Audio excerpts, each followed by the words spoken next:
Hey, crafty friends, this is Carrie with craftycarrie.com, and I'm here today to introduce a new project.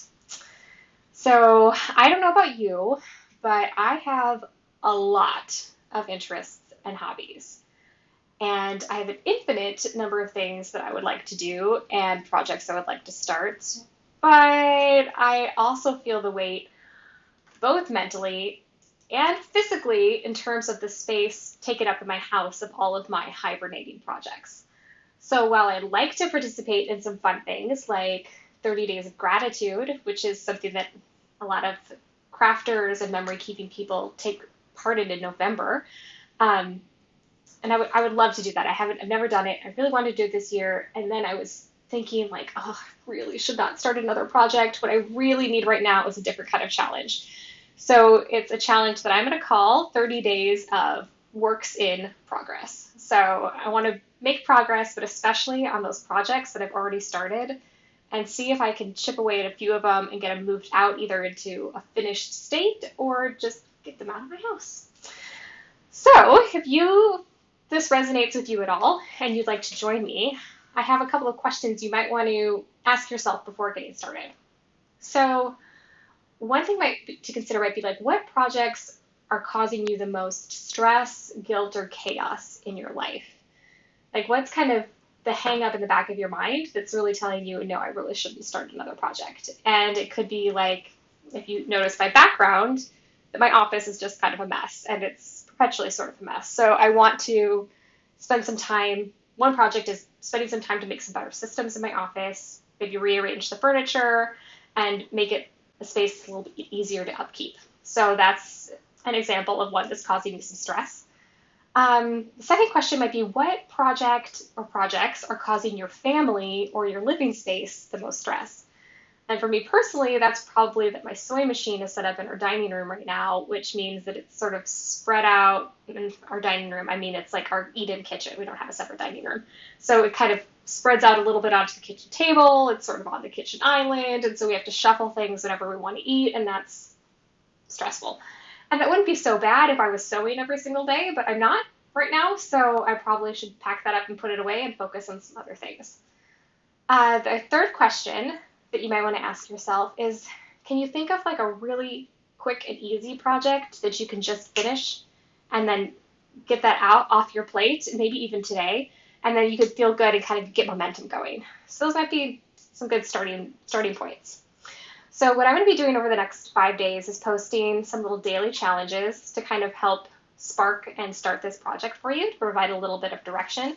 So I'll be posting those over at my blog at craftycarrie.com. And then after that, I probably won't have a blog post every day for the rest of November, but I'll try to pop in every couple of days with at least a little photo and an update of things that I'm working on. I have a 1-year-old, so I don't anticipate that I'm going to have hours every day to chip away at things. So it might just be like 15 minutes a day and just little bits of progress. And I imagine for a lot of you, if you've got projects piling up, you also probably don't have a huge chunk of time. You've got these little bits of time. So let's just see what we can do with those bits of time.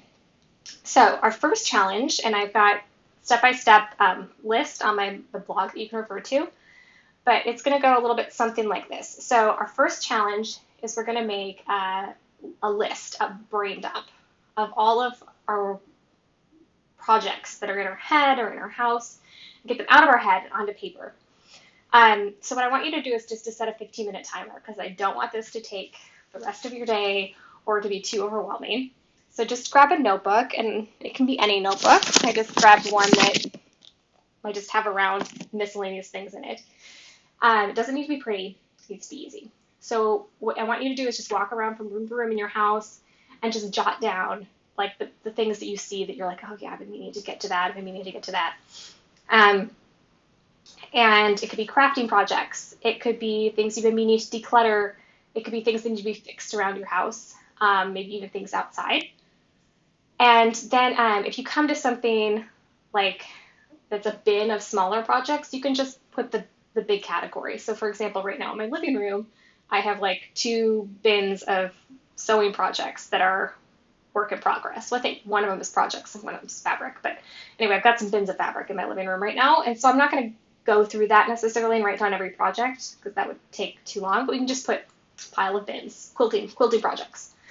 So if your 15 minutes comes to an end and you haven't finished your house yet, I would say don't stress about it. Just put those, what you haven't finished is a project. So you could put like big buckets like kitchen, garage, mini projects, and just make big buckets, and we can get to that later.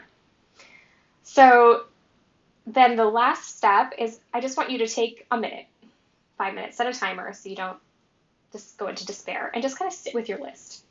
How do you feel? Are there any projects that sound like fun? Maybe you want to highlight those or put a star next to them because they could be good places to start. Are there any that make you want to just crawl into a ball and take a nap? And that might be something to sit with too, and maybe those are a good starting space, but we don't have to make decisions about that today. So what I'm going to do is I'm going to go do my own homework. So I'm going to pause the video, hop off, walk around my house, take some notes, and then I'll meet you back here and we'll see what I think.